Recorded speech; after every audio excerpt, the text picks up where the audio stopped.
உங்கள்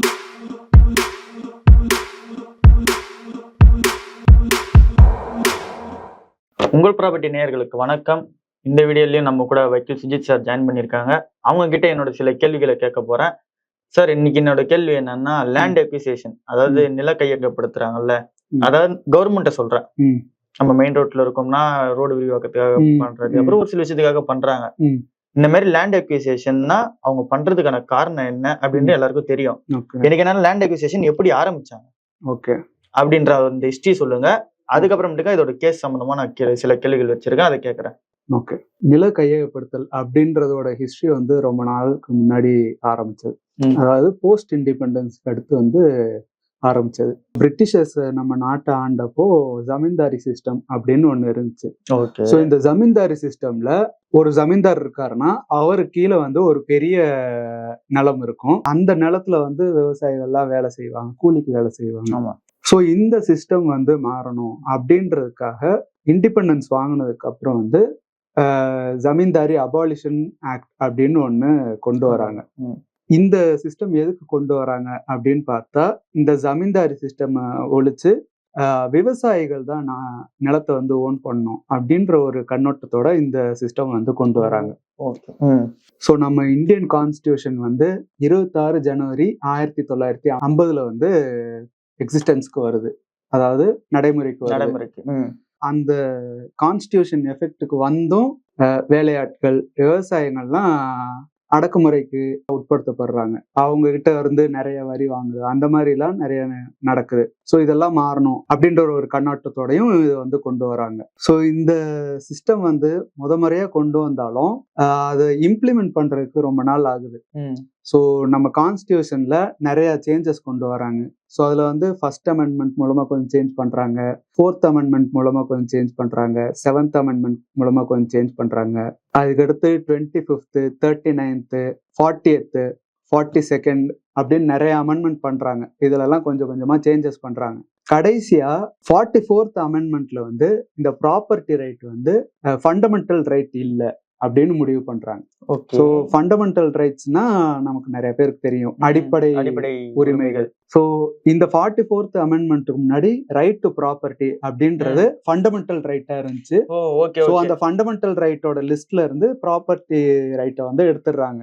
என்ன சொல்றாங்கன்னா, இது ஒரு கான்ஸ்டிடியூஷனல் ரைட்டு, நீங்க ப்ராப்பர்ட்டி வாங்கலாம், யூஸ் பண்ணலாம், பட் கவர்மெண்ட்டுக்கு ஏதாச்சும் ஒரு பப்ளிக் வெல்ஃபேருக்காக தேவைப்பட்டுச்சு அப்படின்ற நிலைமையில கவர்மெண்ட் நிலத்தை கையகப்படுத்திக்கலாம் அப்படின்னு சொல்றாங்க.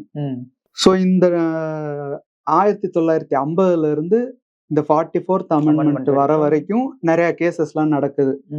இந்த ஜமீன்தார்ஸ் எல்லாம் கேசஸ் எல்லாம் போடுறாங்க, இதெல்லாம் எங்களோட ஃபண்டமெண்டல் ரைட்டு, நீங்க எப்படி எடுக்கலாம் அப்படின்னு சொல்றாங்க.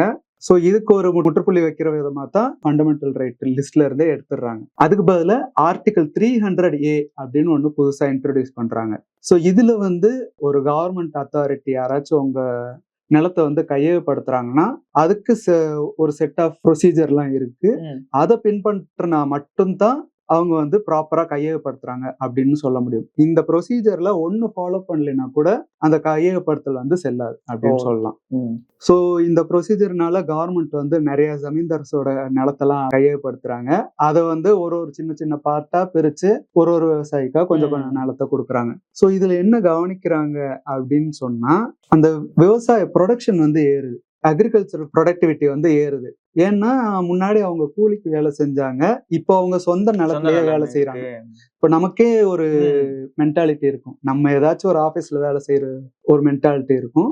நம்மளே ஒரு ஆபீஸ் போட்டு நம்மளே ஒரு ஒர்க் பண்றோம்னா அதுல ஒரு மென்டாலிட்டி சேஞ்ச் இருக்கும். ஸோ இதனால ப்ரொடக்ஷன் ஏறுது. ஸோ இதனால நம்ம நாட்டுக்கான கான்ட்ரிபியூஷன் ஏறுது அப்படின்னு சொல்லலாம். ஸோ இந்த வீடியோவில் நம்ம லேண்ட் அக்விசிஷன் எப்படி ஆரம்பிச்சிச்சு, அதுக்கான ஹிஸ்ட்ரிஸ்லாம் நம்ம ஃபுல்லாக பார்த்துருக்கோம். ஸோ இப்படிதான் லேண்ட் அக்விசிஷன் ஆரம்பிச்சிருக்காங்க. அது வெளிநாட்டுக்காரங்கள்ல இருந்து நம்ம நாட்டு ஜமீன்தார்ஸ் கிட்ட இருந்து நம்ம கைக்கு வரணுன்றதுக்காக கவர்மெண்ட் ஒரு நல்ல எண்ணத்துக்காக தான் அதை ஆரம்பிச்சிருக்காங்க. இது நம்ம இன்னமும் லேண்ட் அக்விசிஷன் நடக்கணும் அப்படின்னா நிறைய பேருக்கு இன்னும் போய் சேரணும், இன்னமும் கவர்மெண்ட் அதுக்கான இதெல்லாம் போராடிட்டு தான் இருக்காங்கன்னு சொல்லி கேள்விப்பட்டிருக்கோம். ஸோ இந்த மாதிரி லேண்ட் அக்விசிஷன்றது நிறைய பேர் இதை ஒரு இதுவா பாக்குறாங்க, எப்படின்னா கவர்மெண்ட் வராங்க அவங்க இஷ்டத்துக்கு எடுத்துக்கிறாங்க அப்படின்ற விஷயம் எல்லாம் பாக்குறாங்க. ஸோ சார் சொன்ன மாதிரி அது ஒரு நல்ல பர்பஸ்க்காக எடுத்தா மட்டும்தான் அதை எடுக்க முடியும். அது மக்களுக்கு பயனுள்ள பர்பஸ்க்காக தான் எடுக்கிறாங்க. ஸோ இதெல்லாம் நீங்க ஒரி பண்ணிக்க வேணாம், கவர்மெண்ட் பண்ணாங்கன்னா கரெக்டாக தான் இருக்கும்.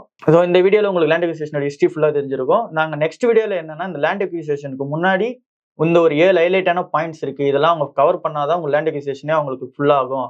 அந்த 7 பாயிண்ட்ஸ் அவங்க கவர் பண்ணல அப்படின்னா நீங்க அதை வந்து கோர்ட்ல கேஸ் ஃபைல் பண்ணிக்கலாம் அப்படின்றதெல்லாம் சார் கிட்ட நம்ம கேட்டு தெரிஞ்சுக்க போறோம். அது நெக்ஸ்ட் வீடியோவில் உங்களுக்கு வந்து சேரும். ஸோ இந்த வீடியோவை பார்த்ததுக்கு மிக்க நன்றி. இந்த வீடியோஸ்ல உங்களுக்கு நிறைய கேள்விகள் வரலாம், இல்லை ப்ராப்பர்ட்டி ரிலேட்டடான கேள்விகள் இருந்தால் அதை நீங்க கமெண்ட் செக்ஷன்ல போடுங்க.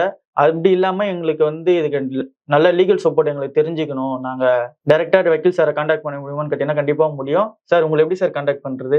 ஸோ டிஸ்கிரிப்ஷன்ல நம்மளோட மெயில் ஐடி வந்து கொடுத்துருக்கோம். ஸோ அந்த மெயில் ஐடிக்கு உங்க queries along with your phone number போட்டு அனுப்புங்க. எங்க லீகல் டீம் உங்களுக்கு தேவையான லீகல் அசிஸ்டன்ஸை கொடுப்பாங்க. உங்கள் ப்ராப்பர்ட்டி ரிலேட்டடான queries மட்டும் இல்லாம உங்களுக்கு வேற ஏதாச்சும் லீகல் queries இருந்துச்சுனாலும் எங்க லீகல் டீமை வந்து நீங்க கான்டாக்ட் பண்ணிக்கலாம். ஸோ நம்ம முன்னாடியே சொன்ன மாதிரி தான் ஹிஸ்ட்ரி தான் பார்த்துருக்கோம். இதுக்கான லீகல் ப்ரொசீஜர்ஸ் இந்த பின்னாடி வரப்போகிற வீடியோவில் வரும்.